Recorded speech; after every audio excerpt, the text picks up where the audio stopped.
अस्सलाम वालेकुम स्टूडेंट्स, कैसे हैं आप सब? ठीक हैं, खैरियत से हैं? उम्मीद करता हूं कि आप बिल्कुल ठीक ठाक होंगे। स्टूडेंट, आज का जो लेक्चर है इसमें हम देखेंगे कि एवोगैड्रोस नंबर क्या होते हैं। इसके साथ साथ ये देखेंगे कि एवोगैड्रोस नंबर और कॉन्सेप्ट ऑफ मोल में, यानी कि मोल में क्या रिलेशनशिप है। इसके साथ साथ हम कुछ एग्जांपल्स भी देखेंगे ताकि अपने कॉन्सेप्ट को मज़ीद स्ट्रॉन्ग कर सकें और अच्छे से बेहतर बना सकें। तो जी स्टूडेंट, जैसे कि मैंने आपसे कहा कि आज हमने जो डिस्कस करना है वो है एवोगैड्रोस नंबर। और इस वक्त जो आप अपनी स्क्रीन पर एक पिक्चर देख रहे हैं, ये एवोगैड्रोस साइंटिस्ट हैं जिनके नेम पर हम ये नंबर मेंशन करते हैं। तो एवोगैड्रोस नंबर की हमने बात करनी है। एवोगैड्रोस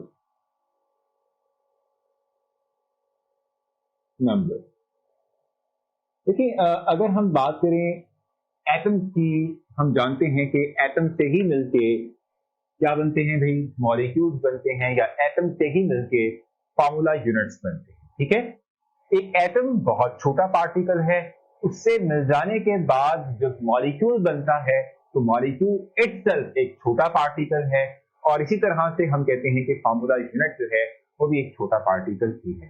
तो इतने छोटे पार्टिकल्स को मेजर करना कि वो किसी एक स्पेसिफिक क्वांटिटी के अंदर चंद एक ग्राम जो हमने एक सब्सटेंस लिया हुआ है उसके अंदर कितने नंबर ऑफ एटम्स हैं, कितने नंबर ऑफ मॉलिक्यूल्स हैं, कितने नंबर ऑफ फार्मूला यूनिट्स हैं, पार्टिकल्स कितने हैं, ये कैलकुलेट करना बहुत मुश्किल। तो फिर ये एवोगैड्रो साइंटिस्ट हैं कि जिन्होंने इस मुश्किल को आसान किया और हमें बताया कि किसी स्पेसिफिक क्वांटिटी ऑफ सब्सटेंस के अंदर कितने नंबर ऑफ पार्टिकल्स अवेलेबल हैं, मौजूद हैं। तो सबसे पहले हम देखते हैं कि एवोगैड्रोस नंबर होता क्या है, और फिर जो है हम आगे चलते हुए चलेंगे और आगे बात करेंगे कि मोल और एवोगैड्रो का क्या रिलेशन है, और फिर मैं आप लोगों को इससे मुताल्लिक कुछ एग्जांपल्स दूंगा। जहां तक बात है एवोगैड्रोस नंबर की, हम कहते हैं कि whenever we take 1 mole of any substance, whenever we take 1 mole of any substance, it may be an atom, it may be molecule, it may be an ionic species which contains formula unit. Okay, then this 1 mole of substance will carry 6.02 into 10 to the power 23 number of particles, which is called Avogadro's number. देख लेते हैं, any substance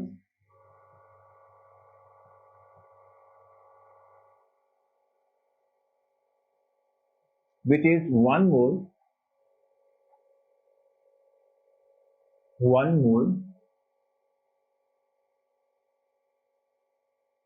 which is 1 mole will carry 6.02 into 10 to the power 23 into 10 to the power 23 number of particles.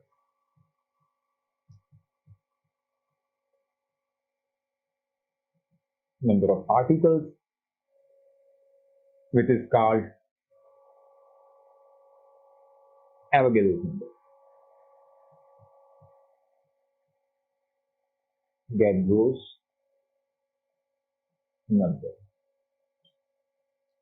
इसको हम represent करते हैं किसके साथ, Na के साथ, कैपिटल N और स्मॉल a हमने लिखा Na के साथ। ठीक है, तो एवोगैड्रोस नंबर क्या हुआ कि हम ये बात कहते हैं कि जब भी हमारे पास कोई एक सब्सटेंस जो है वो 1 मोल होगा, तो 1 mole of that substance will carry 6.02 into 10 to the power 23 number of particles, और इतने पार्टिकल्स को हम एवोगैड्रोस नंबर कहते हैं। इस नंबर को हम एवोगैड्रोस नंबर बेसिकली कहते हैं, एवोगैड्रोस कांस्टेंट भी कहते हैं, इसको हम एवोगैड्रोस नंबर भी कहते हैं। ठीक है, जिसको हम रिप्रेजेंट करते हैं Na के साथ, और एवोगैड्रोस साइंटिस्ट की इमेज आप इस वक्त अपनी स्क्रीन पर मुलाहिजा कर रहे हैं। अच्छा, अब हम आगे आते हैं, और जैसे मैंने आपको बताया कि एवोगैड्रोस नंबर का मतलब क्या होता है, इसकी सिंपल डेफिनेशन क्या हो सकती है। अब मैं आपको बताता हूं कि मोल का रिलेशन विद एवोगैड्रोस नंबर क्या है। ठीक है, जैसे आपने डेफिनेशन से भी देख लिया, बहुत आसान है कि जब भी हम किसी एक एटम के 1 मोल लेंगे, किसी भी एक एटम का 1 मोल लें, किसी एक मॉलिक्यूलर स्पीशीज का हम 1 मोल लेते हैं, किसी एक आयनिक कंपाउंड जो है उसका हम 1 मोल लेते हैं, तो कोई भी चीज हमारे पास 1 मोल हो, 1 मोल का मतलब ये हुआ कि इसके अंदर 6.02 into 10 to the power 23 number of particles होंगे। हमने अपने प्रीवियस लेक्चर्स में ये जो मोल का कॉन्सेप्ट है थोड़ा बहुत रिकॉल किया था। हमने कहा था कि जब भी हम किसी एक एटम की बात करेंगे, लाइक मैं अगर कार्बन की बात करता हूं, अगर मैं कार्बन का एटॉमिक मास देखूं तो ये 12 होता है। अगर मैं 12 ग्राम ले लेता हूं हमने कहा था कि 12 ग्राम का मतलब ये होता है कि we are taking 1 mole of carbon, ठीक है, 1 मोल ऑफ कार्बन, ठीक है। और अगर हमारे पास 1 मोल ऑफ कार्बन हो तो इस क्वांटिटी के अंदर जो हमारे पास नंबर ऑफ कार्बन एटम्स होंगे वो कितने होंगे, that is around 6.02 into 10 raised power 23, ठीक है।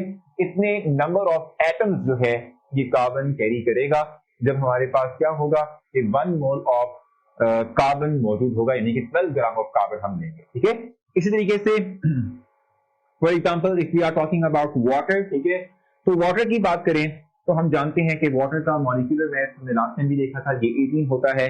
अगर मैं 18 ग्राम ऑफ कार्बन ले रहा हूं, या सॉरी वाटर ले रहा हूं, तो 18 ग्राम ऑफ वाटर एग्जैक्टली 1 मोल के इक्वल होगा, ठीक है। और अगर मैं 1 मोल ऑफ जो है वाटर ले रहा हूं, ठीक है, तो मैं कहूंगा कि ये 6.02 into 10 raised power 23 number of molecules carry करेगा, ठीक है।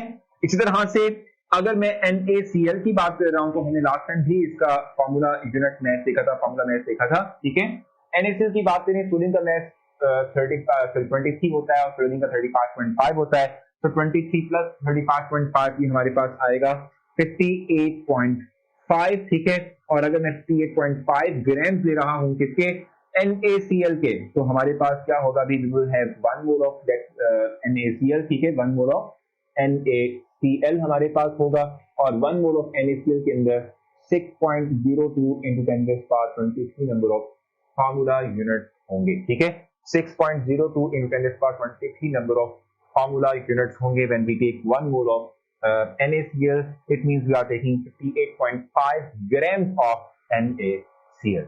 तो आई होप कि आपको जो एवोगैड्रो ने अपना कॉन्सेप्ट डिलीवर किया था for calculating the number of particles in a substance, ठीक है, कुछ हद तक समझ आ चुका होगा।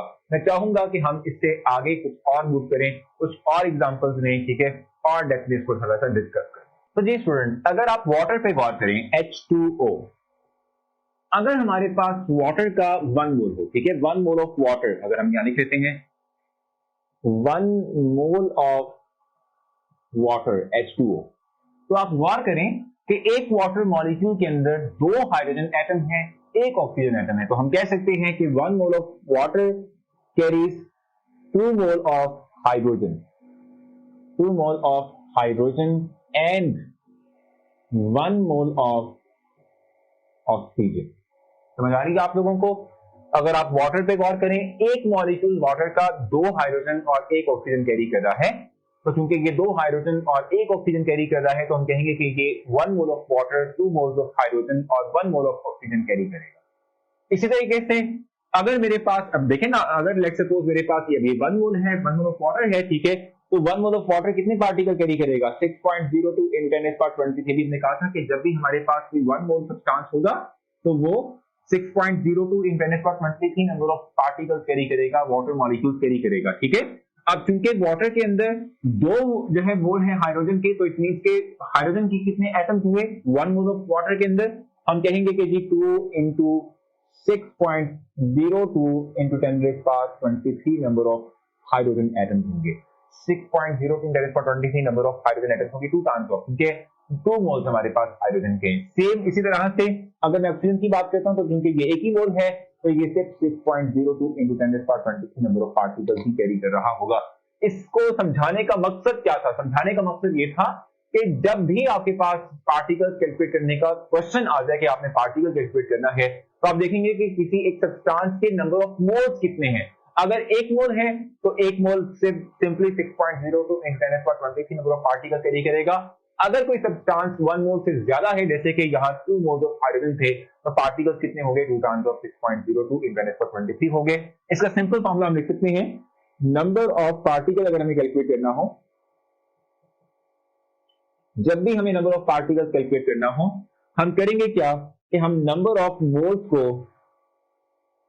मल्टीप्लाई कर देंगे विद 6.02 into 10 raised power 23 के साथ। जैसे कि अभी ऊपर आपने एग्जांपल में देखा कि वाटर का एक मॉलिक्यूल 2 हाइड्रोजन कैरी कर रहा है, मींस के 1 mole of water will carry 2 moles of hydrogen, ठीक है। तो नंबर ऑफ हाइड्रोजन एटम्स कैसे कैलकुलेट करेंगे, ये 2 टाइम्स हो जाएगा इस 6.02 into 10 raised power 23 के, जैसे कि आपने इस फॉर्मूला में भी यही बात अप्लाई करनी है, ठीक हो गया। तो होपफुली आपको समझ आया होगा। और जहां तक बात है नंबर ऑफ पार्टिकल्स कैलकुलेट करने की, तो आप यही फॉर्मूला यूज करेंगे, नंबर ऑफ मोल्स किसी भी सब्सटेंस के आपके पास मौजूद हो, आप नंबर ऑफ मोल्स को मल्टीप्लाई करें इस नंबर के साथ, तो आपके पास number of particles in that particular substance आ जाएंगे। तो होपफुली आपने ये टॉपिक अंडरस्टैंड किया होगा, समझ आ गई होगी। स्टिल आपको कोई कंफ्यूजन हो आप मुझसे पूछ सकते हैं। बाकी हम कुछ इससे रिलेटेड न्यूमेरिकल बेस्ड क्वेश्चन करेंगे तो सभी क्लैरिटी हो जाएगी। अपना बहुत सारा ख्याल रखें, नेक्स्ट सेशन में मुलाकात होगी, तब तक के लिए अल्लाह।